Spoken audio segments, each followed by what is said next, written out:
about it, of course, is that it's an inherent right of an indigenous and colonized people to have this exercise of self-determination. It's a right that was granted to them, of course, by the status that they've been placed with regards to conquering and colonizing authorities over them. In our case, of course, that's the United States.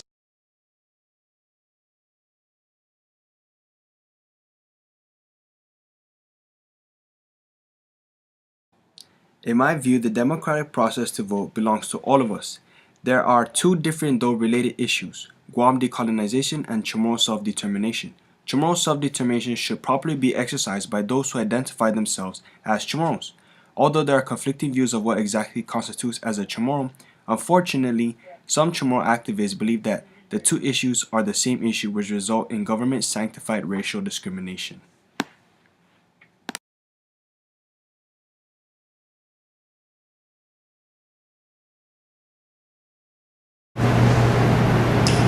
I think it's a good move on the part of the United States Congress to allow the people of Guam to decide on what type of political relationship they would like to have with the United States.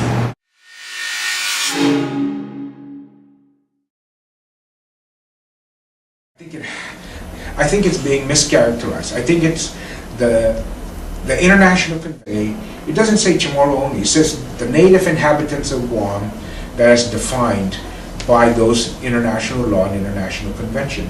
So when you talk about it, it doesn't limit the vote to Chamorros. It limits the vote to a group of people that are native inhabitants as defined by the United Nations and by the United States.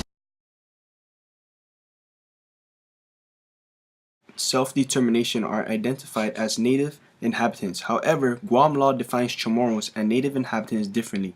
Davis then referenced several U.S. laws and the court case Rice v. Keotaro to show how the Chamorro only vote, in his opinion, should be illegal. That the Chamorro only vote is something that we have learned is an opportunity for the local people to truly finally have a say as to what their political status or direction should be.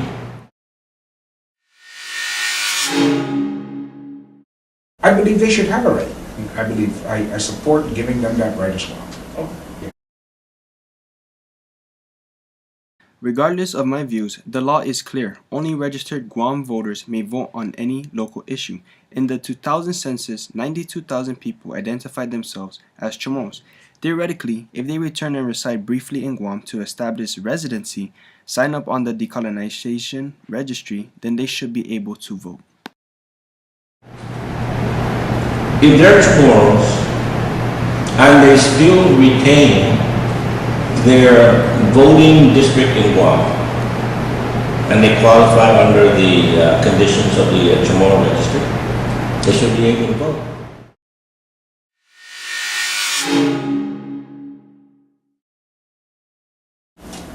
A Chamorro, it depends. If you want the political definition of the Chamorro, then a Chamorro is a person who was made a citizen of the United States by their presence on Guam in August of 1950 and were made citizens by virtue of the enactment of the Organic Act.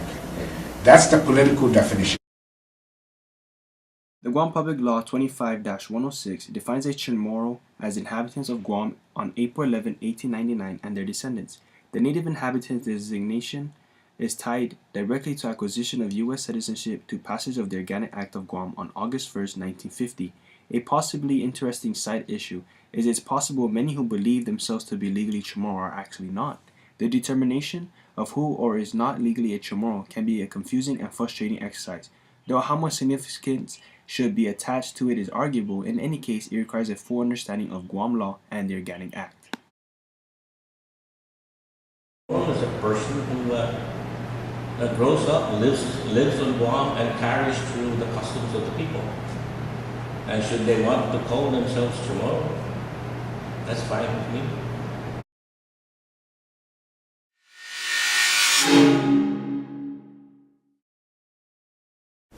think it's going to be a positive thing for Guam's future. I think that the way I see it is that the vote occurs with regards to what do we want to pursue?